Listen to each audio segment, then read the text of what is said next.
जिनका बैकलॉग है, ठीक है, बैकलॉग किस पे, अभी क्या हो गया आज मेरी अंग्रेजी को, बैकलॉग है, वो थम्स अप कर देंगे, ठीक है, और नो बैकलॉग, नो बैकलॉग हमारे थम्स डाउन कर देंगे, ठीक है। चलिए भाई जरा एक बार देख लेते हैं फिर स्टार्ट करेंगे। जिन जिन बच्चों का बैकलॉग है जरा एक बार थम्स अप कर दीजिए, जिन बच्चों का बैकलॉग नहीं है थम्स डाउन कर दीजिए। ध्यान से करिएगा, मिसक्लिक नहीं होना चाहिए, ठीक है। चलिए भाई जरा देख लेते हैं। अरे बाप रे बाप अरे दादा रे दादा, अबे तुम्हें पढ़ा किसको रहा था, है? 60% के आसपास मान लेते हैं, कुछ मिसक्लिक वाले होंगे, और 40% भाई साहब है। तो मैं इतना खुशी खुशी चैप्टर 1 पढ़ा किसको रहा था बे या, तो भाई ये बड़ा बड़ा सर इतना मोटा मोटा काहे लिख दिया, अच्छा नहीं लग रहा है देखने में, तो देखने की बात नहीं है, ये तुम्हारे दिमाग में छप जाए, तुम्हें लगे कि अचानक से सर ये चीज आपने कहीं बता तो नहीं दी है इसीलिए मुझे नहीं समझ आ रहा है। नहीं बेटा, मैंने तुम्हें कहीं नहीं बताई है, बस तुम बुद्धू हो इसलिए तुम्हें समझ नहीं आ रही है। क्लियर हुई क्या बात?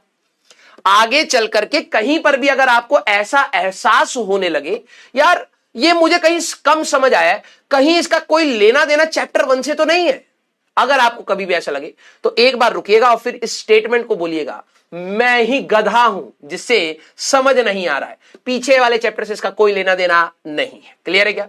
यस, हाँ या ना?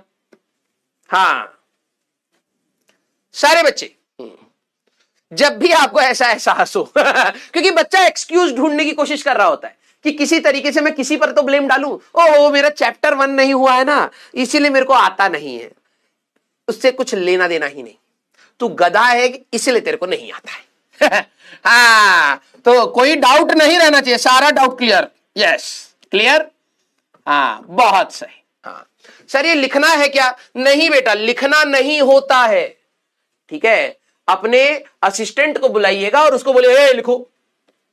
अब कोई बच्चा बोले सर हमारे पास तो असिस्टेंट है नहीं, तो तुम ही लिखोगे, तुम ही तुम्हारे असिस्टेंट हो गधे, लिखना तो होगा ही ना, कैसे रिवाइज करेगा? जितने भी मेरे पुराने 60% बच्चे पुराने वाले, भाई नए वाले बहुत जहरीले आते हैं, हर चैप्टर में आएंगे, ठीक है, तो इनके लिए एक रिबन कटिंग सेरेमनी होता है, ठीक है, मैं हर बार कराता हूं, आप लोगों के लिए भी करा देता हूं, क्योंकि इन बच्चों को थोड़ा सा प्राउड फील होता है, हम आज आईआईटी एडवांस की तैयारी स्टार्ट कर दिए हैं, तो इनको ऐसा लगता है कि भाई साहब बहुत खतरनाक चीज मैंने स्टार्ट कर दी है, तो इनको थोड़ा सा फील दिलाने के लिए एक रिबन कटिंग सेरेमनी में हर बैच में हर नए चैप्टर के साथ करता हूं, ठीक है। तो यहां पर तुम्हारी शक्ल बना देते हैं, ठीक है, यहां पर फोड़ा हो गया तुम्हें, चलो ऐसे कर देते हैं,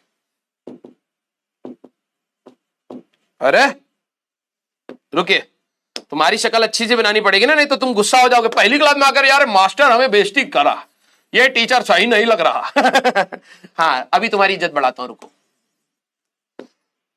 ठीक है,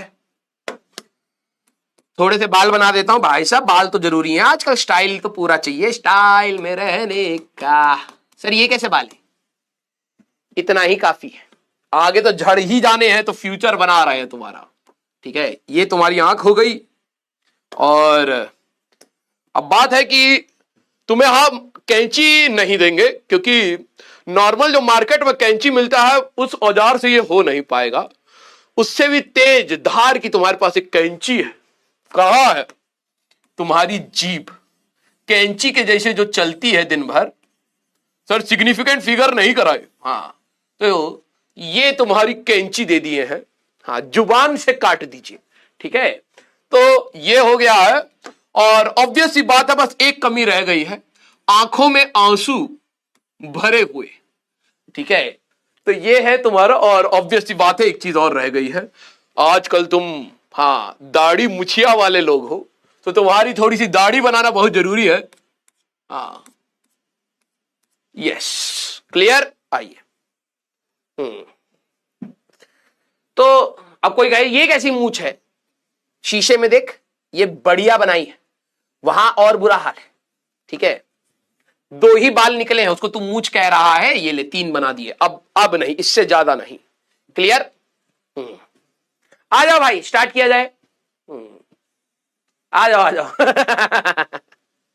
ठीक है, तो चलिए भैया हाँ रिबन से, हाँ तुम्हारी जीभ से रिबन काट दिया जाए और नया हम लोग अब अपना लेक्चर स्टार्ट करते हैं।